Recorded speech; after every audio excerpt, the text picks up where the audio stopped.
I woke up on my 63rd birthday to find my husband of 40 years in bed with my yoga instructor, and somehow that wasn't even the worst part of my day. My name is Margaret Chen, and this is the story of how betrayal broke me open in ways I never imagined possible, leading me down a path toward a man who would teach me that life doesn't end at 60, it transforms. The morning started ordinary enough in our Seattle home, the kind of overcast October day where the rain feels like it's been falling since the beginning of time. I'd gotten up early to make Richard's favorite breakfast, blueberry pancakes with real maple syrup, the expensive kind we only used on special occasions. 40 years of marriage meant I knew his routines better than my own. He always slept until 7:30 on Saturdays, always needed exactly 2 cups of coffee before he could hold a real conversation, always kissed my forehead before heading to his home office. Predictable. Safe. Or so I thought. I was whisking the batter when I realized I'd forgotten to pick up his prescription from the pharmacy the day before. Richard was particular about his blood pressure medication, needed to take it at exactly 8 in the morning with food. Being the dutiful wife I'd always been, I dried my hands and headed upstairs to grab my purse from the bedroom, thinking I could make a quick run before he woke up. The bedroom door was slightly ajar, which should have been my first warning. Richard always closed it completely when he slept, said he couldn't stand the light from the hallway. But I was thinking about pancakes and prescriptions, and whether we had enough orange juice. So I pushed the door open without knocking. What I saw made my knees buckle. My husband, the man I'd devoted 4 decades of my life to, was tangled in our Egyptian cotton sheets with Melissa, the 28-year-old yoga instructor I'd been taking classes with for the past 6 months. The same woman I'd invited into our home, recommended to my friends, paid generously because she said she was saving for graduate school. They didn't even notice me at first, too absorbed in each other to hear my sharp intake of breath.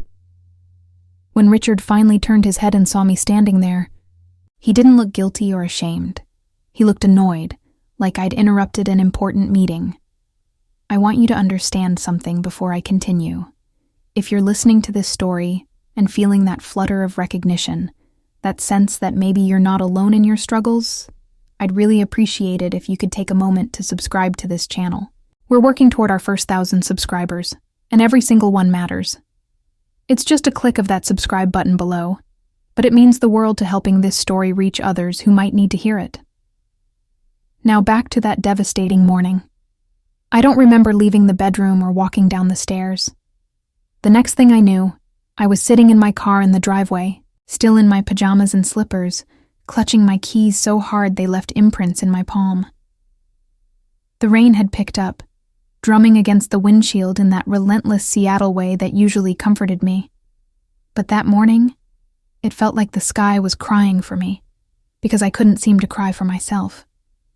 I was frozen, trapped in that moment of discovery, replaying it over and over. How long had this been going on? How many times had they been together in my home, in my bed, while I was downstairs making dinner or folding laundry or doing any of the 1,000 mundane tasks that had made up my existence for 40 years? My phone buzzed with a text from Richard. "We need to talk. Don't make a scene." The casual cruelty of those words, the assumption that I would be the one causing problems, that I needed to be managed, it finally cracked something open inside me. I started laughing, a high-pitched, slightly hysterical sound that startled me. Here I was, 63 years old, sitting in a car in my pajamas, and my husband was worried I might embarrass him. The absurdity was almost beautiful. I drove. I had no destination in mind, just a desperate need to be anywhere but that house with its perfect garden and its lying husband and its evidence of a life I'd apparently been living in ignorance. Seattle's streets were mostly empty that early on a Saturday, just a few dedicated joggers and dog walkers braving the rain. I ended up at Discovery Park, sitting in the parking lot watching the gray water of Puget Sound merge with the gray sky until I couldn't tell where one ended and the other began. That's when I saw him for the first time, though I didn't know then how completely he would change everything. He was walking a golden retriever along the beach trail, seemingly unbothered by the downpour. Even from a distance, there was something about the way he moved, confident but not arrogant, purposeful but unhurried. He looked to be in his late 50s, tall with silver hair that curled slightly at his collar, wearing a dark rain jacket and jeans. The dog bounded ahead, and when it splashed through a particularly deep puddle, soaking them both, the man threw his head back and laughed. Actually laughed, genuine and full of joy, like getting drenched on a miserable morning was exactly what he'd hoped would happen. I found myself crying then, finally, watching this stranger find happiness in such a small moment while my entire world had just collapsed. He must have noticed my car, must have seen me losing it behind the wheel, because he changed direction and walked over. The dog reached me first, pressing its wet nose against my window and wagging enthusiastically. When I rolled the window down a crack, the man bent down, his brown eyes warm with concern. "Are you all right?" Stupid question, I know. You're clearly not. But are you safe? Do you need me to call someone? His voice was gentle, cultured, with a hint of an accent I couldn't quite place. British, maybe, or Australian. I should have been embarrassed, should have waved him away and told him I was fine.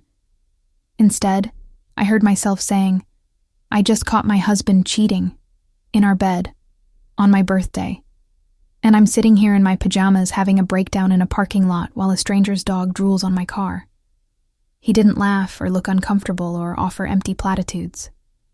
He just nodded thoughtfully and said, "That's a perfectly reasonable response to an unreasonable situation. I'm David, by the way. This is Stella. She's an excellent listener if you need to talk, and she never judges. Also, she has no concept of appropriate boundaries, as you've discovered." Despite everything, I smiled. It was small and watery, but it was real. For those of you following along with this journey, I hope you'll consider subscribing to the channel if you haven't already. Your support helps us reach more people with stories that matter, real experiences from real people navigating life's unexpected turns. Just hit that subscribe button. It takes 1 second and makes a huge difference in helping us reach our goal of 1,000 subscribers. Thank you, and let's continue. I ended up telling David everything, sitting there in my car with the rain creating a cocoon of privacy around us. He stood outside getting absolutely soaked, occasionally reaching in to pet Stella when she got impatient, listening with a focus that made me feel like my words mattered, like my pain was valid and worth witnessing. When I finally ran out of words, he was quiet for a moment before saying, "I'm going to share something with you, Margaret. May I call you Margaret?" When I nodded, he continued, 10 years ago, I lost my wife to cancer.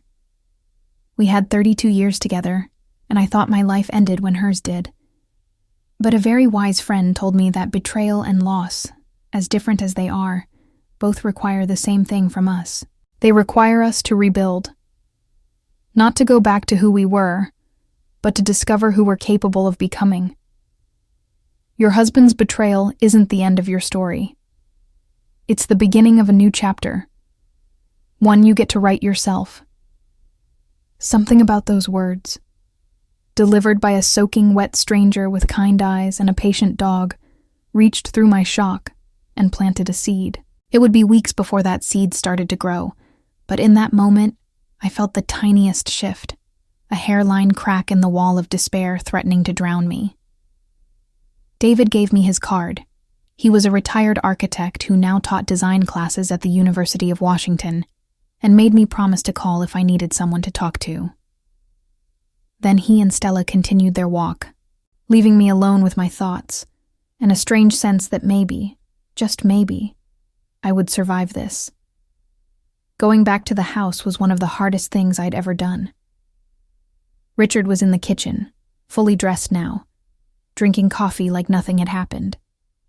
Melissa was gone, presumably slithered back to whatever hole she'd crawled out of. He looked at me with that expression I'd come to know so well over 40 years, the one that said he was about to explain reality to me in simple terms, because clearly I was too emotional to understand complex situations on my own.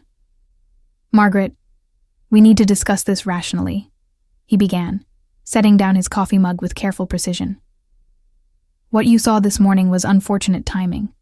But it doesn't have to mean the end of our marriage. We can work through this.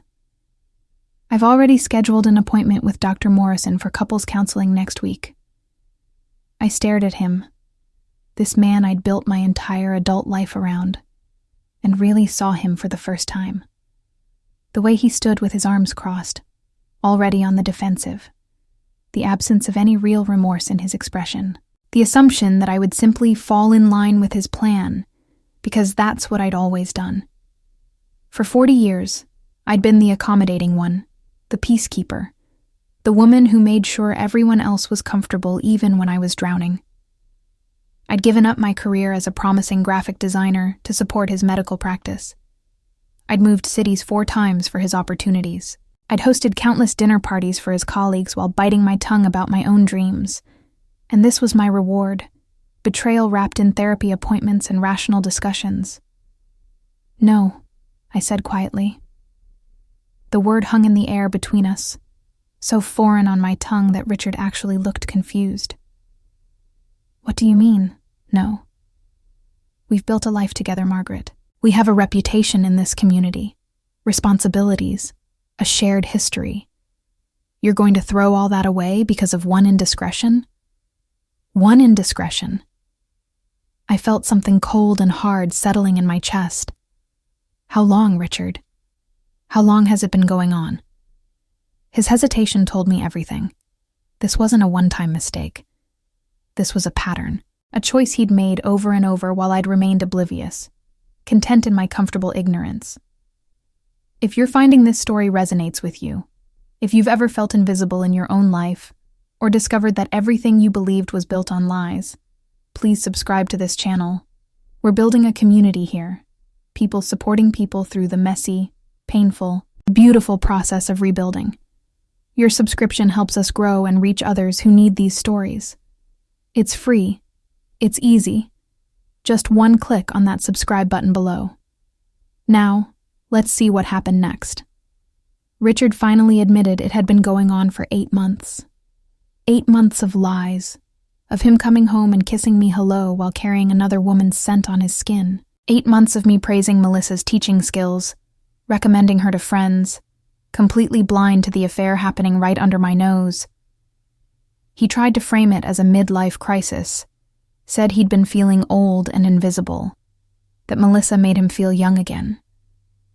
As if his feelings justified destroying our marriage, as if my feelings didn't matter at all. I'm moving to the guest house, I told him, referring to the small cottage at the back of our property that we'd built years ago for Richard's mother before she passed. And I want you to move out of the main house within the month. We'll figure out the rest with lawyers. He sputtered objections, talked about property rights and hasty decisions, but I was done listening. For the first time in 40 years, I walked away from him mid-sentence. The next few weeks passed in a blur of lawyers, paperwork, and well-meaning friends who didn't know what to say. Our daughter Jennifer flew in from Boston, equal parts supportive and horrified. She'd always thought her parents had the perfect marriage, the gold standard she measured her own relationships against. Learning that it had been a facade broke something in her too. My son, Michael, was angrier, wanted to confront his father, but I talked him down. This was my battle to fight, my life to rebuild. It was during one of those gray, difficult days that I remembered David's card, still tucked in the pocket of the pajamas I'd been wearing that morning. I almost threw it away a dozen times, told myself it was inappropriate to call a strange man I'd met during a breakdown. But late one night, unable to sleep in the guest house that felt simultaneously like a refuge and a prison, I dialed his number. He answered on the second ring, his voice alert despite the late hour. "Margaret, I was hoping you'd call. How are you holding up?" We talked for 2 hours that night, about everything and nothing. He told me about his wife, Catherine, how they'd met at an art gallery in London when they were both 20, how she'd fought cancer with grace and humor until the very end, how he'd spent the first year after her death just trying to remember how to breathe. He didn't offer solutions or try to fix my pain. He just listened, really listened, in a way I realized Richard never had. David became my lifeline during those dark weeks. We'd meet for coffee, take walks with Stella through Discovery Park, talk about art and architecture and the strange process of reinventing yourself in the second half of life. He introduced me to his world, gallery openings and design lectures and small gatherings of creative people who treated ideas like treasures to be examined from every angle. With him, I felt seen in a way I hadn't experienced since my 20s, when I'd been Margaret Chen the artist instead of Margaret Chen the doctor's wife. But I also felt guilty, terribly guilty, for finding joy in his company, while my marriage was disintegrating. I wasn't ready for anything romantic, wasn't sure I'd ever be ready again. David seemed to understand this instinctively, never pushed, never made me feel like his friendship came with expectations. He was simply there, steady and kind, and infuriatingly patient. My friends started noticing the change in me, the way I smiled more, carried myself differently. Some were supportive. Others, especially the ones who'd been part of the country club set with Richard and me, were scandalized. How could I be moving on so quickly? Didn't I owe it to my marriage to try harder? Never mind that Richard had been the one to betray everything we'd built. Somehow, I was still the one expected to sacrifice. I hope you'll take a moment to subscribe if you're enjoying this story and want to see where it goes. We're working hard to build this channel and reach our first 1,000 subscribers, and your support makes that possible. Every subscription counts. Every person who clicks that button helps us grow this community. Please take just 1 second to subscribe, and thank you for being part of this journey with me. The turning point came 3 months after that devastating birthday. Richard and I were in mediation, dividing up 40 years of accumulated stuff and memories. He wanted to keep the house, said it made sense since his medical practice was nearby. I found I didn't care about the house anymore. It had become a mausoleum of false happiness, every room holding memories that now felt tainted. What I wanted was the guest house and enough money to start over. My lawyer thought I was crazy, said I deserved much more. But I didn't want to spend years fighting. I wanted to be free. During a break in the mediation, I stepped outside to get some air and found David waiting across the street, leaning against his car with 2 cups of coffee. I asked him to come. I admitted. I didn't want to be alone for this. He handed me a coffee, perfectly made with the oat milk and cinnamon I preferred, and we sat on a bench watching the city rush by. I have something to confess, David said after a few minutes of comfortable silence. I haven't been completely honest with you, Margaret. My heart dropped. Not again. I couldn't survive another betrayal. But what he said next shocked me in an entirely different way. That morning we met, in the parking lot at Discovery Park. That wasn't chance. I'd seen you before, weeks earlier, at a gallery opening. You were there with your husband, and I watched you look at a particular painting for nearly 20 minutes. Your face, Margaret. The way you studied that artwork. It was like watching someone starve while looking at food. I couldn't stop thinking about you, about that expression of longing. When I saw you that morning at the park, I recognized your car from the gallery parking lot. I could have kept walking, should have minded my own business. But something told me you needed a friend, and I needed a reason to believe in new beginnings again. So I approached you. And I've been thanking fate, or luck, or whatever force brought us together ever since. I didn't know how to feel about this revelation. Part of me was flattered, touched that I'd made such an impression. Part of me was unsettled by the premeditation, even though his actions had been nothing but kind. You should have told me, I said finally. I know. I'm telling you now because I need you to understand something before we go any further. I'm falling in love with you, Margaret. I didn't plan it, didn't want it, thought I was too old and too broken for this kind of feeling again. But there it is, laid out in front of you like that painting at the gallery. You don't have to do anything with this information. I'll still be your friend regardless. But I needed you to know that what I feel for you isn't pity or friendship dressed up as something more. It's real, and it's terrifying, and it's the most alive I've felt in a decade. The mediation session that afternoon was brutal. Richard's lawyer painted me as an unstable gold digger, despite 40 years of evidence to the contrary. They brought up my friendship with David, tried to make it sound sordid, like I'd been the one cheating. My lawyer shut that down quickly. There was a clear timeline, and I'd done nothing wrong. But the accusations stung anyway, made me feel dirty and ashamed for finding happiness in the wreckage of my marriage. By the time we finished, I was exhausted and emotionally raw. David drove me back to the guest house, made sure I ate something even though I insisted I wasn't hungry, sat with me while I cried angry, frustrated tears about the injustice of being blamed for my own victimization. When I finally calmed down, I looked at him, really looked at him, and saw not just his kindness or his patience, but the depth of feeling in his eyes, the vulnerability of his confession earlier. I should have avoided you, I said quietly. You're the one man I should have stayed away from. I'm not divorced yet. I'm a mess. I don't even know who I am anymore outside of being Richard's wife. You deserve someone whole, not someone who's still picking up pieces. He took my hand, his touch gentle but grounding. Margaret, no one past the age of 50 is whole.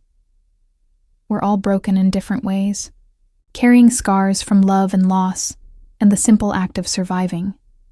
What matters isn't being perfect. It's being willing to show up imperfect and try anyway. I don't need you whole. I need you honest and real and here. Please consider subscribing to this channel if you haven't yet. We're building something special here, a space for real stories about real people facing real challenges. Your subscription, that simple click of the button below, helps us reach more people and create more content. We're aiming for 1,000 subscribers, and we can't get there without you. Thank you for watching and for being part of this community. That night marked a shift between David and me. We didn't rush into anything physical, both of us too aware of the complexities and the potential for things to go wrong. But we allowed ourselves to acknowledge what was growing between us, to explore it carefully, respectfully, with full awareness of the stakes. He introduced me to his children, grown adults in their 30s, who'd been protective of their father after losing their mother. They were wary at first, and I didn't blame them. I was still technically married, still sorting through the debris of one relationship while tentatively starting another. But David's daughter, Sophie, saw something that changed her perspective.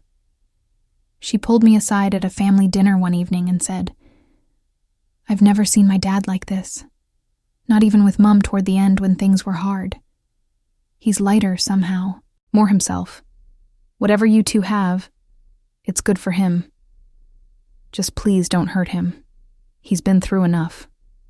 The fact that she felt the need to protect her 58-year-old father from 63-year-old me would have been funny if it wasn't so touching. I promised her I'd be careful with his heart, even as I wondered who was going to be careful with mine. The divorce was finalized 6 months after that terrible birthday. Richard showed up to the final hearing with Melissa, making a statement, I suppose, about who he'd chosen. Jennifer refused to speak to him for weeks. Michael told him exactly what he thought of men who threw away their families for younger models. I just felt tired and relieved in equal measure. 40 years over, signed away with a judge's signature and a division of assets. The guest house was mine, along with enough money to be comfortable. Richard kept the main house and his practice and his reputation, relatively intact thanks to careful social maneuvering. David took me to dinner that night at a tiny Italian restaurant tucked away in Capitol Hill. We sat at a corner table, sharing pasta and wine, and he asked me the question that had been hovering between us for months. What do you want, Margaret? Not what you think you should want, or what other people expect. What do you actually want for this next chapter of your life? I thought about it while watching candlelight play across his face. This man who'd stumbled into my life at my lowest point and somehow become essential. I want to paint again, I said finally. I gave it up when Jennifer was born, told myself I'd go back to it someday.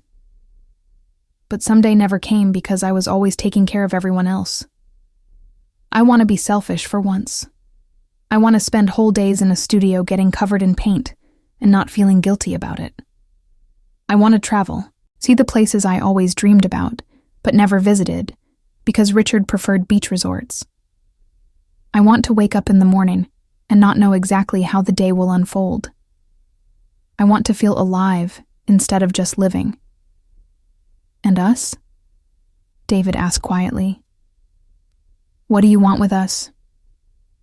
I reached across the table and took his hand. I want to take it slow, I said honestly. I want to make mistakes and learn who I am outside of being someone's wife before I become someone's partner again. I want you in my life, David, but I need to find Margaret first. Can you be patient with that? He smiled, squeezed my hand. I've waited 10 years to feel this way again. I can wait a little longer while you find yourself. Just don't disappear completely. I've grown rather fond of having you around. We worked out our own rhythm over the following months. I enrolled in painting classes at the Seattle Art Museum, reconnecting with techniques I'd forgotten and discovering new ones. David gave me space but stayed present, sending funny texts throughout the day, bringing Stella by for walks, showing up with Thai food when he knew I'd been painting too long to bother with dinner. He never pushed for more than I could give, seemed content to let our relationship evolve naturally. I discovered things about myself I'd forgotten or never known. I was good at painting, really good. Good enough that my instructor started encouraging me to show my work. I liked being alone, needed solitude to process and create in ways I'd never allowed myself when I was constantly accommodating Richard's needs.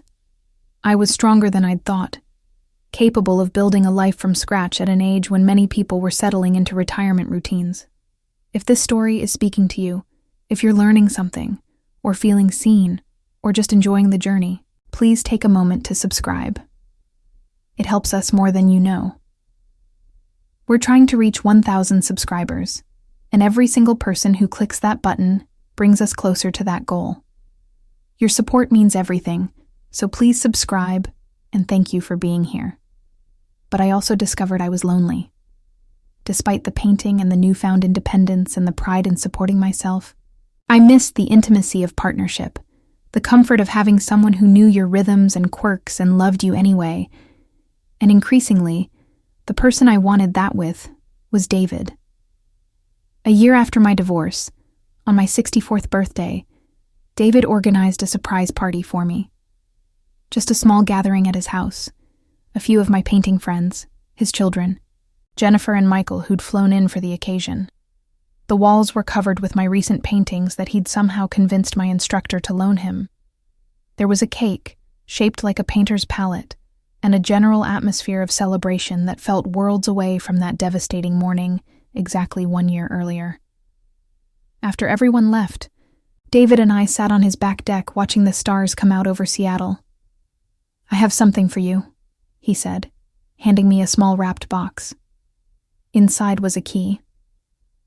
It's to my house, he explained. I'm not asking you to move in or make any big decisions.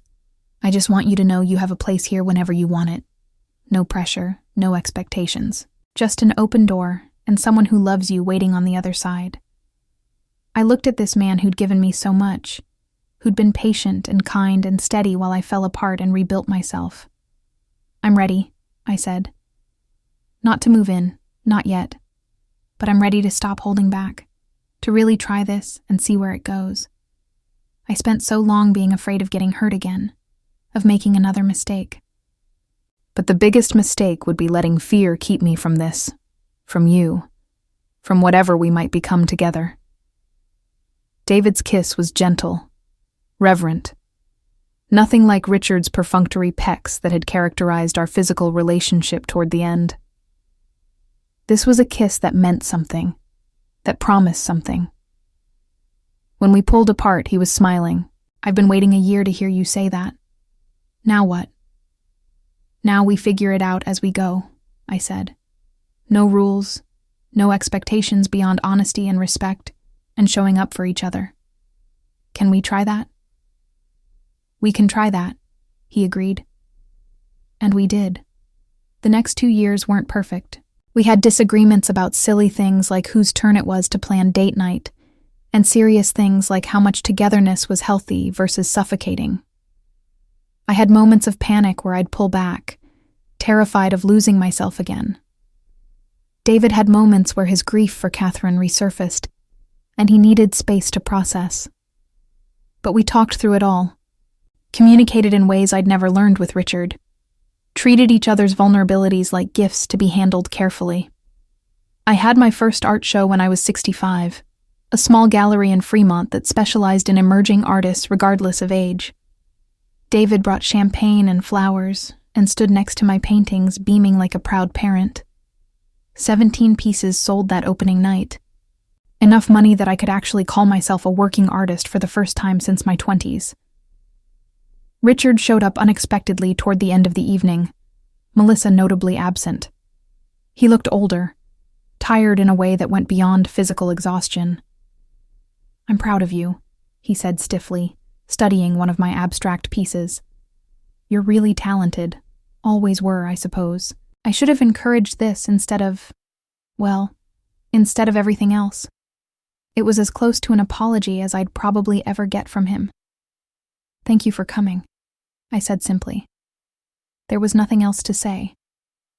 That chapter was closed, its pages dried and pressed and filed away. We were strangers now who shared a history, nothing more.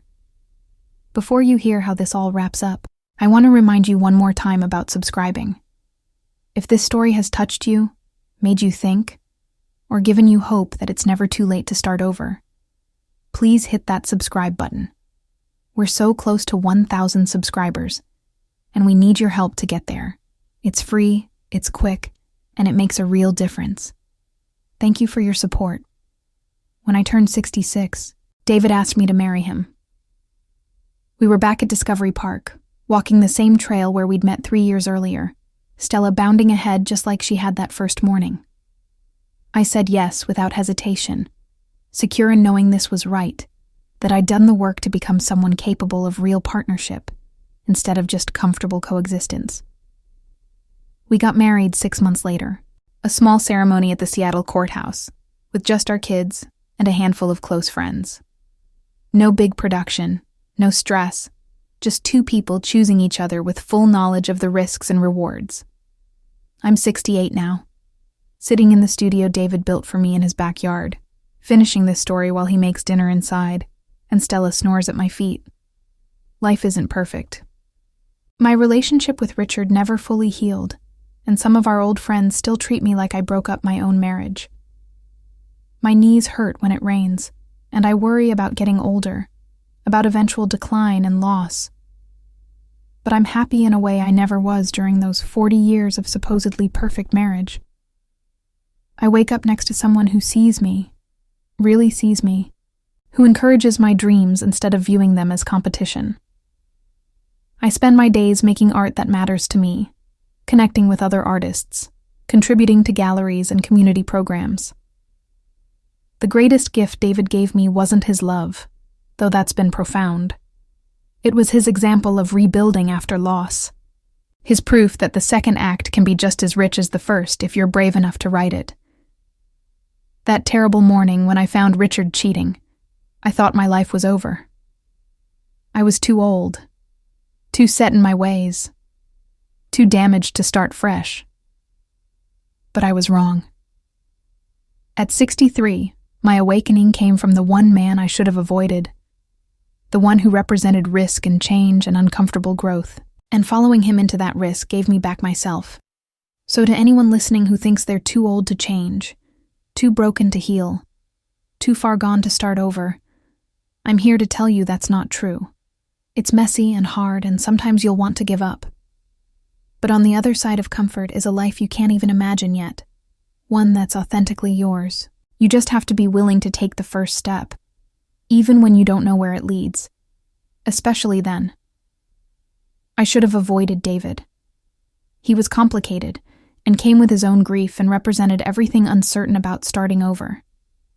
But I'm so grateful I didn't. Because in choosing the thing I should have avoided, I found everything I didn't know I needed. And if a broken 63-year-old woman dealing with betrayal and loss can rebuild and find joy again, so can you. Your story isn't over. It's just beginning a new chapter, and you're the one holding the pen. Make it a good one.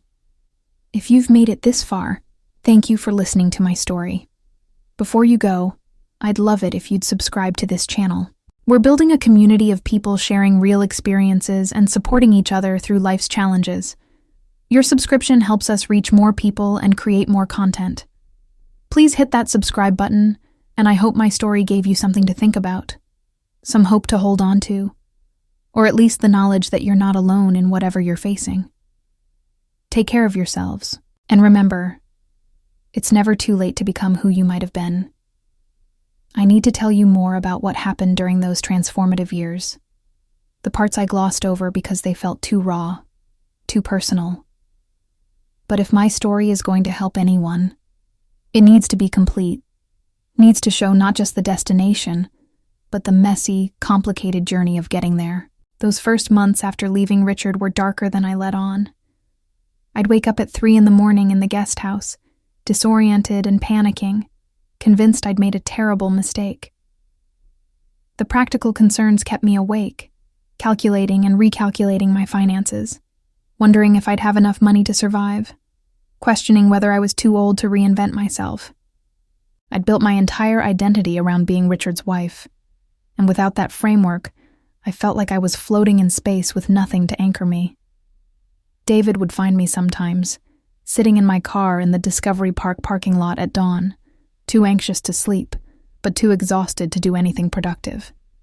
He never made me feel pathetic or weak. He'd just climb into the passenger seat with coffee and sit quietly until I was ready to talk, or ready to go home. The judgment from our social circle was worse than I expected. Richard had been strategic, painting himself as the victim of a cold, distant wife who'd driven him into another woman's arms.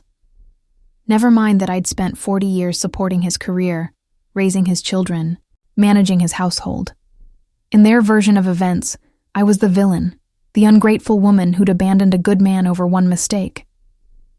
Melissa conveniently disappeared from the narrative. The country club ladies who'd been my friends for decades suddenly had no time for me. Charity committees I'd served on for years found reasons to replace me. Dinner party invitations dried up. I went from being Mrs. Richard Chen, respected doctor's wife, to Margaret, that sad divorcee who couldn't keep her husband happy. Only a handful of women reached out privately, usually late at night via text message. They'd share their own stories of infidelity, of staying in dead marriages because leaving seemed too hard, too expensive, too shameful. One woman, Patricia, who I'd known for 15 years through the hospital auxiliary, confessed that her husband had been cheating for a decade with various nurses and residents. She stayed because she had no career of her own, no way to support herself, and 3 kids in expensive private schools. "I wished I could help you," she texted me one night. "But I'm terrified. You're so brave." I didn't feel brave. I felt like I was barely surviving, clawing my way through each day and collapsing exhausted every night. My relationship with Jennifer became complicated during this period. She was supportive of the divorce, furious with her father, but deeply uncomfortable with my growing closeness to David. One evening about 4 months after I'd left Richard, she confronted me during one of her visits from Boston. "Mom, don't you think you're moving too fast? You're still technically married. What will people think?" I felt something crack inside me at those words. What will people think? I'd spent my entire adult life worried about what people thought, and where had it gotten me? Betrayed and dismissed and erased. If you're enjoying this deeper dive into my story, please consider subscribing to our channel. We're working toward 1,000 subscribers, and your support really matters. Just click that subscribe button below. It takes 1 second but helps us immensely in reaching more people with these stories. Thank you. Now let's continue. "Jennifer," I said carefully, trying to keep my voice level, "I appreciate your concern, but I need you to understand something. For 40 years, I made decisions based on what other people thought. I gave up my art career because people thought it was impractical. I moved cities I didn't want to live in because people thought it was the right opportunity for your father. I stayed quiet when I disagreed with him because people thought wives should be supportive. And you know what all that got me? A husband who cheated on me with someone young enough to be his daughter and a social circle that blamed me for it. So right now, I genuinely don't care what people think. I care about what I think, what I need, what makes me feel alive for the first time in decades. Jennifer cried. I cried. We spent hours talking about expectations and identity and the invisible weight women carry trying to be perfect for everyone else. She admitted she'd been terrified of divorce, of her own marriage failing, and had unconsciously put mine on a pedestal as proof that lasting love was possible. Learning it had been a facade shook her understanding of relationships, made her question everything. We're all human, sweetheart, I told her. Your father and I, we weren't villains or heroes. We were just people who grew apart, who wanted different things, who maybe should never have gotten married in the first place. That doesn't mean love doesn't exist or marriage can't work. It just means ours didn't. Michael had his own struggles with the situation. He'd always been closer to Richard, shared his logical, analytical approach to life. The cheating offended his sense of order and fairness, but he also couldn't completely write off his father. They had tense, difficult conversations where Richard tried to explain himself, to make Michael understand that marriage was complicated, that people made mistakes. Michael would call me afterward, confused and angry. How do I love him but hate what he did? How do I maintain a relationship with him without feeling like I'm betraying you? I gave him permission to have whatever relationship with his father he needed. Richard was still his dad, still the man who'd taught him to ride a bike and helped with science projects and paid for his education. The affair didn't erase those things. It just added complexity, showed that people we love are capable of hurting us deeply. Michael eventually found his way to a relationship with Richard that worked for him, seeing him occasionally, maintaining boundaries, refusing to meet Melissa or pretend the affair was acceptable. It wasn't perfect, but it was honest. My painting became therapy during this period. I'd spend 12 hours a day in the tiny space I'd set up in the guest house, creating pieces that externalized all the pain and confusion and rage I was feeling. The canvases were violent sometimes, slashes of red and black, chaotic compositions that reflected my internal state. Other times they were meditative, layers of blues and greens that I'd build up over days, trying to find peace in the process. My instructor, a woman named Rosa who'd been in the Seattle art scene for 40 years, saw something in those early pieces. This is raw, she told me, studying a particularly angry abstract. This is real. Don't clean it up. Don't make it pretty. Let it be what it is. David understood my need to create, never complained about the hours I spent painting, or the way I'd emerge from my studio exhausted and covered in paint, barely coherent. He'd seen something similar with Catherine toward the end, how she'd thrown herself into writing, documenting her thoughts and feelings about mortality and love, and the strange gift of knowing your time was limited. We both know what it's like to process through art, he told me once. I get it. Don't apologize for needing that space. But there were tensions between us too. Moments where my baggage from Richard collided with David's grief for Catherine. I'd get jealous sometimes of his late wife, of the perfect memory she'd become.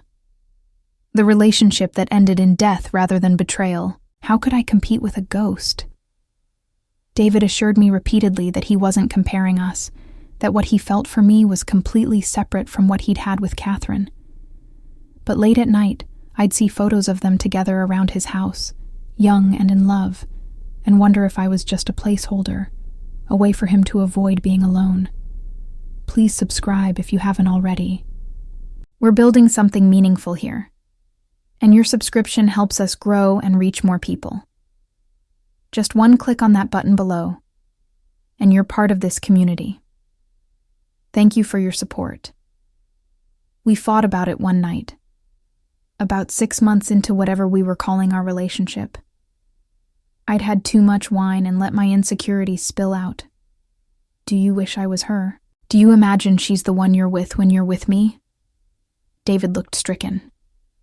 Margaret, no. God, no. Catherine and I had our own problems, our own struggles. We had a good marriage, but it wasn't perfect. Toward the end, we barely recognized each other. The disease changed her, changed us. What I remember isn't some fantasy. It's real, complicated, full of hard moments and difficult decisions.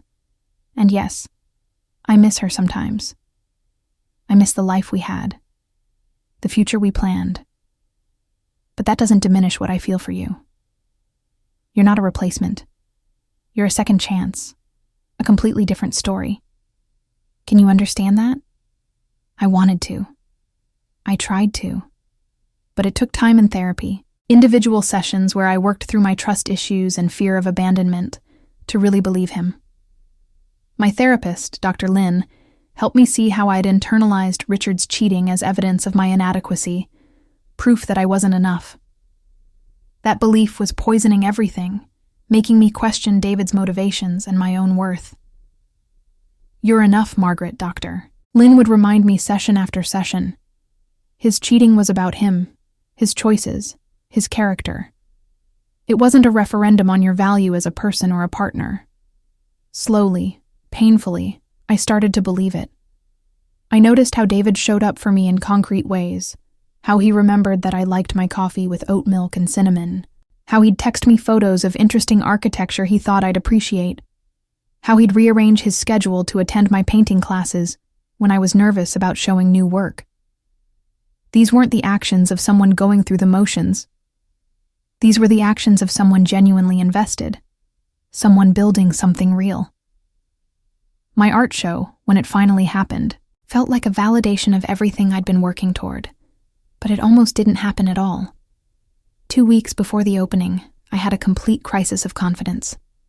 I stood in the gallery looking at my paintings on the walls and felt exposed, terrified of judgment, convinced everyone would see how amateur I was, how silly it was for a 65-year-old woman to pretend she was an artist. I called David in tears, ready to cancel everything. He showed up at the gallery 20 minutes later and walked me through each piece, talking about the technique, the emotion, the clear vision behind every canvas. You're not pretending, Margaret. You are an artist. You've always been an artist. You just finally gave yourself permission to show it. The opening night was surreal. Standing in that gallery watching strangers examine my work, overhearing their comments, both positive and critical, felt like being emotionally naked in public. But it was also exhilarating.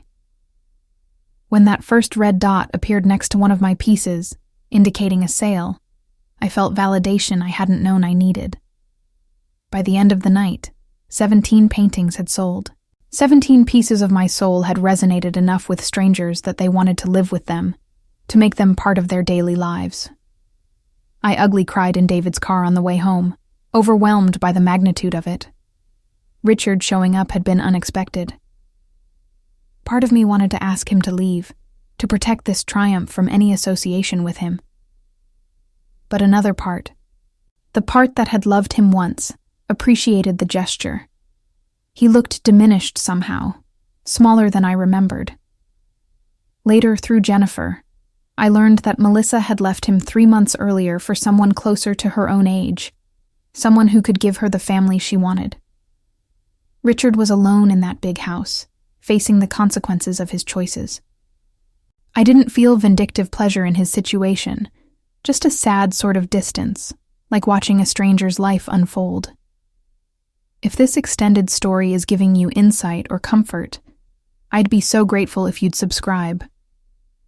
We're close to our goal of 1,000 subscribers, and every single one helps. Please take a moment to click that subscribe button and join our community. Your support means everything. David's proposal came at a perfect time, though I don't think he planned it that way. We'd been together for 3 years by then. 3 years of building trust and working through issues and learning each other's rhythms. I'd been hesitant about marriage, scarred by my experience with Richard, questioning whether I needed that legal entanglement again. But David wasn't Richard. He didn't see marriage as ownership or obligation. He saw it as a choice to keep choosing each other, a public declaration of commitment that felt right to him after years of partnership. Planning the wedding was completely different from my first one. Back then, I'd been 23 and overwhelmed, letting Richard's mother make most of the decisions while I just smiled and nodded. This time, I knew what I wanted: a simple courthouse ceremony with the people who mattered most. No big production. No stress about seating charts or whether the flowers matched the napkins. Just us, our kids, a few close friends, and a judge who made it official in 15 minutes. We went to lunch afterward at our favorite Vietnamese restaurant. And that was it. Perfect and simple and exactly right. Being married to David is nothing like being married to Richard was. We talk about everything, negotiate our needs, make space for each other's independence. When he needs a quiet weekend to work on a design project, I go to artist retreats or visit Jennifer in Boston. When I need to paint for hours without interruption, he takes Stella on long hikes or meets friends for golf. We've learned that healthy partnership requires breathing room, that you can be deeply connected without being codependent. Some of our friends don't understand our arrangement, think we should want to spend every moment together. But we know better. We know that maintaining your individual identity actually strengthens the relationship.